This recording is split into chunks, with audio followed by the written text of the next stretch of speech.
Turtle Thursday? How about Turtle Saturday? Korean time. We're looking at Solson Publications. How to Draw, Eastman and Laird's Teenage Mutant Ninja Turtles.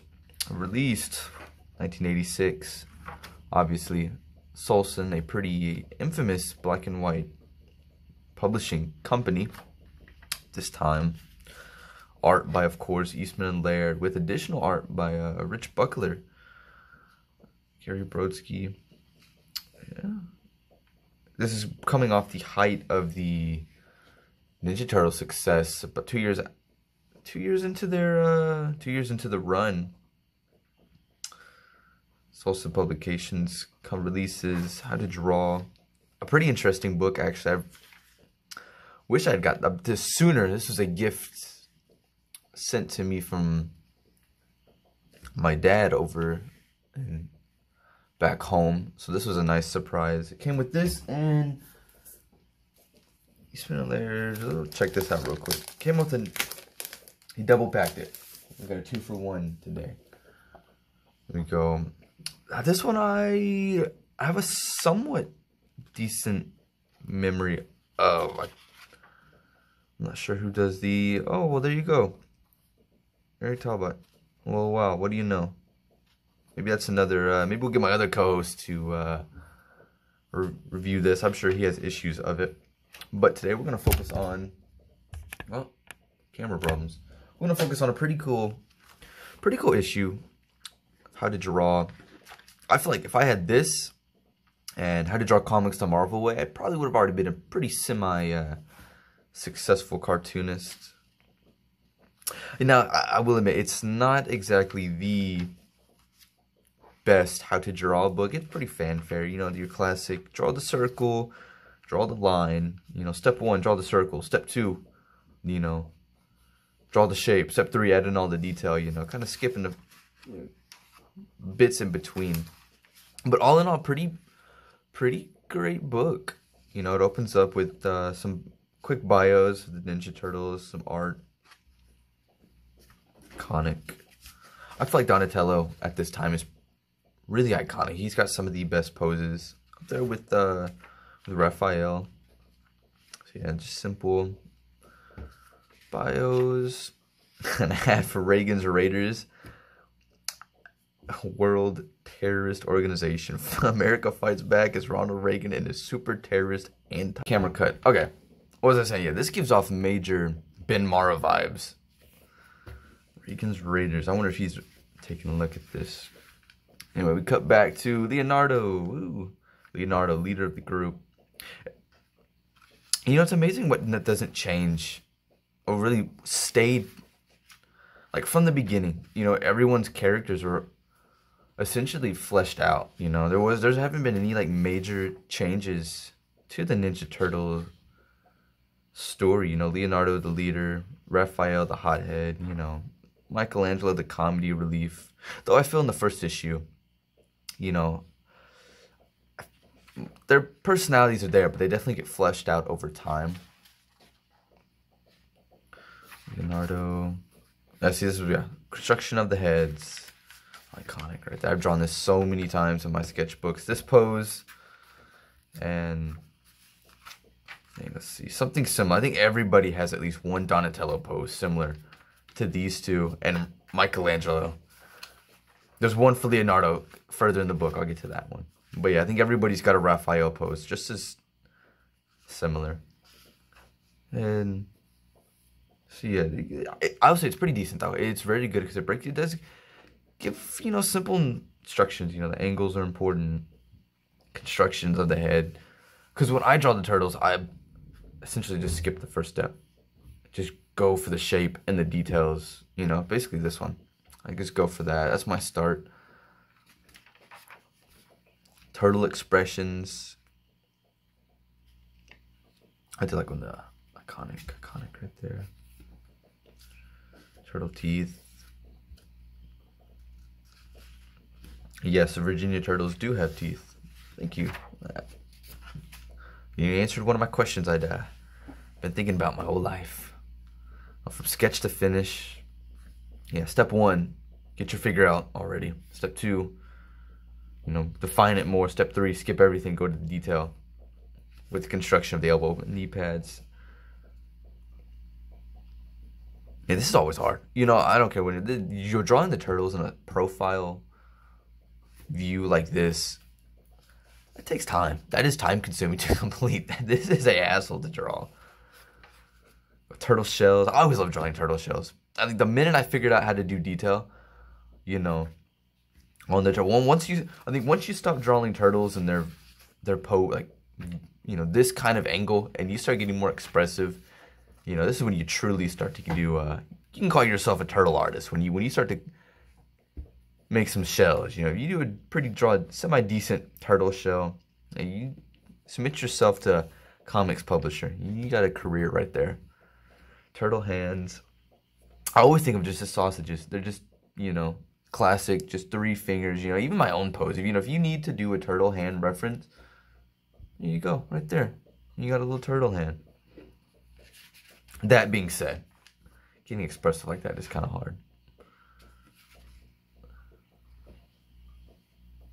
Yes, yeah, you can get a wide range of emotion. Like I said, the little comments at the end, I don't know who's doing the comments. I'm assuming it's, yeah, well, Alan here, but I'm sure Insight, you know, Peter Laird, Eastman and Laird are obviously giving their input, some additional input.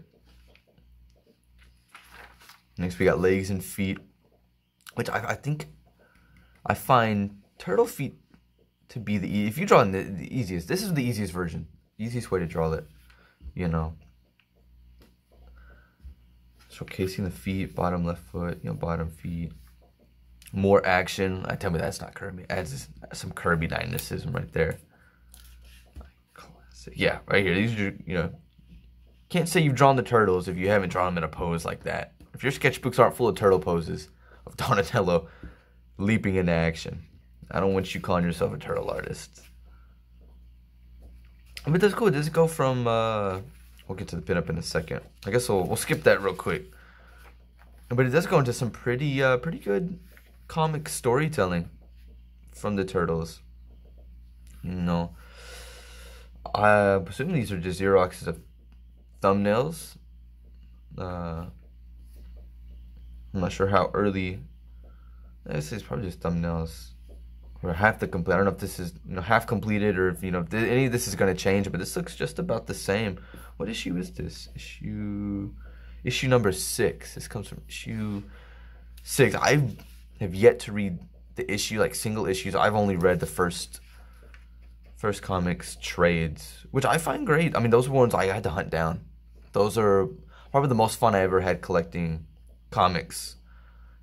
Some of the most fun was, you know, reading first issues, borrowing them from friends and my dad, you know, always going through them. That was fun. That was you know, the turtles are a significant part of my artistic journey, not even as like a comic book illustrator, but as like a cartoonist in general. You know, the turtles are a huge inspiration on me and my best friend. You know, I consider us the Eastman and Laird of our little comic scene, if you even want to call it a comic scene. You know, if Arkansas has one, you know, comment down below. Are there any other cartoonists in Arkansas? I feel at this point I can only count them all on my finger, on my hand. I don't know if you can count on your finger.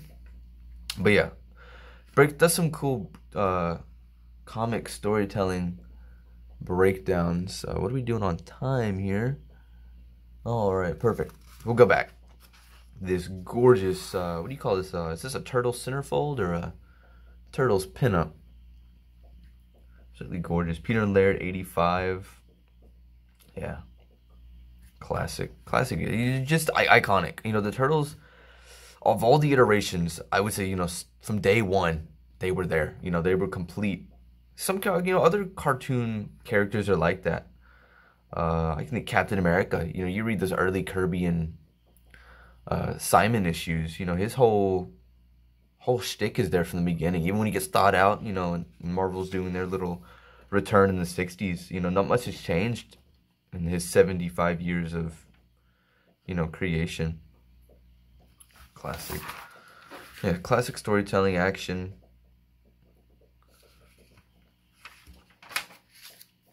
Some direct marketing. always love looking at these. Because, you know, I grew up in a time, you know, my other co-hosts too, you know, we're Gen Z. We grew up years after, you know, the whole speculator boom. So I don't know about my, you know, my friend, but for, you know, my best friend, for me, I always thought comic book shops were a thing. You know, way back then, you can go to a comic book shop. You know, even though I remember going to a spinner rack, you know, most of my comics come from like flea markets, you know. I don't know, most people do that today, but I think, you know, I think if you live down south, you know, you got plenty of options to collect comic books, whether it's your like relative's dusty attic or a flea market down the road. You know, comics come from everywhere, but really, in my mind, the comic book shops have been a thing forever. So to find out, you know, just 20, 30 years ago, most comics are being sent to like news publishers blows my mind. So, you know, to look at this, in my early like reading comic days, I always looked at this as like, oh wow, you know, you can get comics in the comic book or go to the comic book shop. But no, you know, this is the beginning of comic book shops. You know, this is like the birth. What do we even got here? Some Johnny Quest. If I'm not mistaken, I think Steve Rude may have done a small run on some Johnny Quests. Oh man, the publisher's is on the tip of my tongue. It's not First.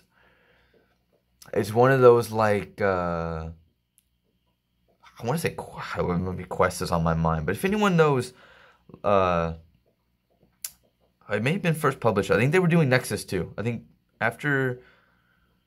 before Nexus was officially published in First. I'll have to get back. Okay, we'll get back on it. The Rocketeers also released under a similar comics company. Not Comico. Oh, Comico I'm semi-familiar with. Camelot 3000. Some nice Brian Bolin artwork. Story's okay, but I do like some Camelot 3000.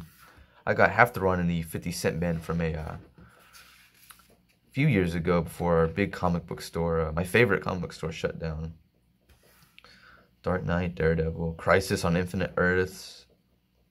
So it's 1986, so the Dark Knight Returns should be out around this time.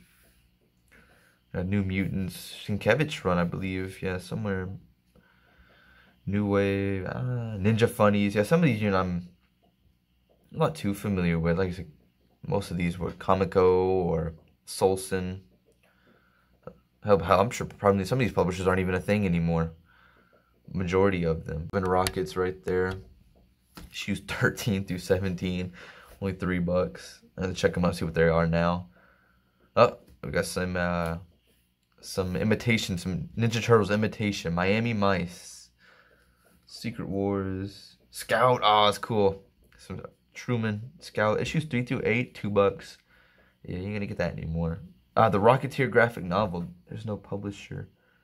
Anyway, but there's the Rocketeer graphic novel. David Sims. No. No, oh, why is my mind escaping? David. We'll get back in the call. I'll put it. Post a comment if I figure out who I figure out the artist is. My mind's escaping me. But yeah, you know, making these videos are hard. You know, you think talking behind a camera to yourself is easy.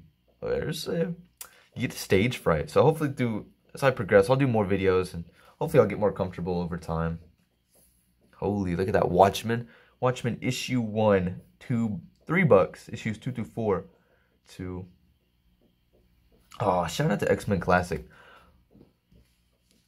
Like, freshman, sophomore year of high school, I was the biggest X-Men fan. Thanks to X-Men Classics.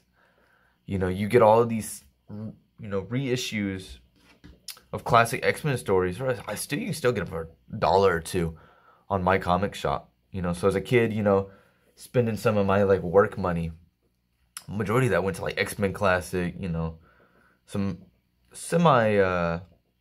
or probably X-Men runs at this time. I think Miller's Wolverine just came out, but yeah, the Art of Robotech. Who's reading Robotech? Who's reading the Art of Robotech? I guess it's good enough to get a Robotech New Generation and Robotech Masters. No. You see these cuts? Yeah, I'm kind of on a time limit, and if I lose my train of thought, it's better to stop than to, I think, keep going. For me, So more thumbnails from TMNT 6. So you see, you get more than just how to draw the turtles, which I think that was probably my favorite. Everything about this little issue is, you know, you go from how to draw to basically how to tell a story, you know, similar to the way the Eastman and Laird method. I love how dynamic this panel is, going from like a front shot to a back shot. Oh, wait a minute, pause. You know, from a you know, from a back view, it really sells the whole, like, whatever he's spinning. Which I like that kind of method of storytelling. You know, it's almost like the weapon is controlling the viewer. You know, it's spinning. We're seeing almost like a little 360 view. It's overly rendered. I love the Eastman and Laird style at this time. This is Eastman. Okay, I was gonna say, because that doesn't look like a Laird style of rendering. That's full on Eastman mannerisms in the face. I always love copying turtle backgrounds. Even to this day, you know, they're forever etched in my mind. So when I think of New York, I always go back to these, like, Ninja Turtle issues, Eastman and Laird run, and I always, like, mimic this, Will Eisner, and, you know, some of the Silver Age artists, I think, all do, like, excellent backgrounds. But I think something we lose, you know, once around, like, in the 90s when computer, you know, drawing starts to come in, and even today, all these digital backgrounds aren't as good as the classic, you know, hand-drawn backgrounds. Love the rendering. Some more Eastman art. These are two unpublished pinups by Kevin Eastman that emphasize grittier aspects of turtle life. Stop me if I sound too much like Lowell Thomas. It's all finished art, but never published. I guess now you call it published. Classic rendering. I say classic, but, you know, this is basically this is how to draw 101, you know. Draw your background, you know, really put emphasis on your character. Darken your background, lighten your character up. You know, those old school artists like your Wally Wood, your you know, your other, like, EC artists have a similar way of doing it, you know, a classically trained cartoonist style. Some more thumbnails. This is Raphael. That's the micro series, Raphael #1. You know, you see the old Ames lettering guide coming out. You know, write your little lines, put your lettering on top of it. Action, the catchword for turtles is action. Not just any action, but the kind that characterizes in this penciled sequence, Raphael #1. What a good ad placement. Perfect. Your comics drawing kit. What do we get? We get X-Acto knife, some drawing comics comic, Who's Who in comics, 5 pages to ink and color, Ames lettering guide. You know, this is very analog. These are your old school methods, which I still prefer. Sorry, you know, digital is just not my thing. Not anything against digital artists. I just have, you know, I think it all I think the way you draw comics is very similar to your surroundings. So, you know, if you can afford digital, go digital. But, you know, I think analog is the best way to go for me personally. But, you know, digital artists are pretty good. I love the lettering on this. Crack. I shall, you know, even the Ninja Turtle, the Turtles, and I think American Flag are some of my biggest inspiration for comic book lettering. And, you know, for Miller too, you know. Miller does some wonderful lettering. It's great. Action, close up. And the slime balls spill out into the streets, huh? Yeah. Wow. Look at that. Turtles with the guns. A very dynamic action right there. That's also very Kirby-esque. Is this from the Donatello issue? Which is the Kirby issue, if I'm not mistaken. These Kirby-esque monsters, Kirby-esque dynamicism, rendering. Look at this. This is a very switch 90, you know, switch the 8 with the 9, and, you know, nothing's really changed. It seems like a very image like Ninja Turtle. more unpublished, probably for the best at the time. I think now that we've got 30 plus years of turtle history, this doesn't seem out of place. Oh. And they're just fully rendered, yeah. Oh yeah, you change it to Sin City, you know. You got a Sin City turtle. Or Simon Bisley, you know, get some more rendering on that. Let's let the Bisley touch it. Yeah, see, this is what I was referencing. You know, if you can't say you're a turtle fan if you ain't drawn a turtle like this as well. Wow, this is great. It almost feels like out of the movie too. You know, this is how I think it's when I get the the penultimate turtle pose. So I've always drawn Leo like this. You can put the figures like it's a very strong leader pose. Unpublished. I wonder why this remained unpublished. Yeah. Talking about adding more dynamic and realistic, which is very good juxtaposed to this whole thing. I don't know what you call it. It's very action turtle pose. But still, just beautifully rendered. Very realistic, very serious. It adds some seriousness to an otherwise like cartoony, funny idea. Last one, the end. With a back ad of Rich Buckler's How to Draw Superheroes. Secrets of Drawing Comics.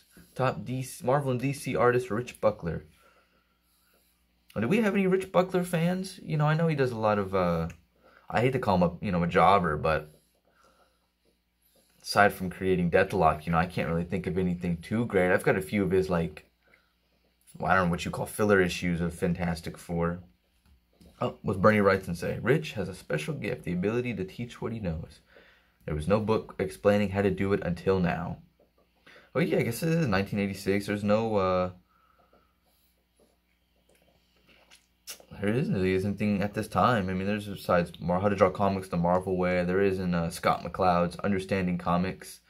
I think Eisner does have a book out at this time that I will look at in the next video. Eisner's How to Draw Comics. Or Eisner's storytelling methods. But yeah, what a good way to end the issue too. Classic Raphael. Beautifully drawn. And of course, the creme de la creme of it. Yeah. Full spread cover. Turtles tackling art supplies. It's black and ink. And yeah, what a good issue. What pretty. Oh, is it insightful? Yeah, maybe. Are you gonna gain too much knowledge on drawing the turtles? Yeah, maybe not. Like I said, it's very the fanfare is not a good word. It's just very, reminiscent of those, how to draw books at this time. How to draw cartoons. Start with the circle, draw 2 circles. Somehow you're supposed to go from this to this, from starting there without any proper training. So, I don't, are you going to become a cartoonist after reading this? Yeah, I think so, maybe. Study it a bit. But it's good. I enjoy the comic pages breakdowns. That's probably really one of the takes the icing on the cake of this issue. They're little insights to how to draw comics. But yeah, that's it. Solson Publications, Eastman and Laird. Probably some of the coolest things that come out of that, that early initial Turtles run with the role-playing game. Nobody ever does this anymore. I kind of wish people would do more, how to draw, characters other than like DC or Marvel, So comics publishing companies, bring these back. Let's do some more how to draw comics. But that's it for today. If you guys like it, comment. I'll interact. Like I said earlier, I'm trying to figure out who, it's not David Sims, but there's another artist that did Rocketeer, which is crazy. I love the Rocketeer, and my mind is blanking on who the artist is.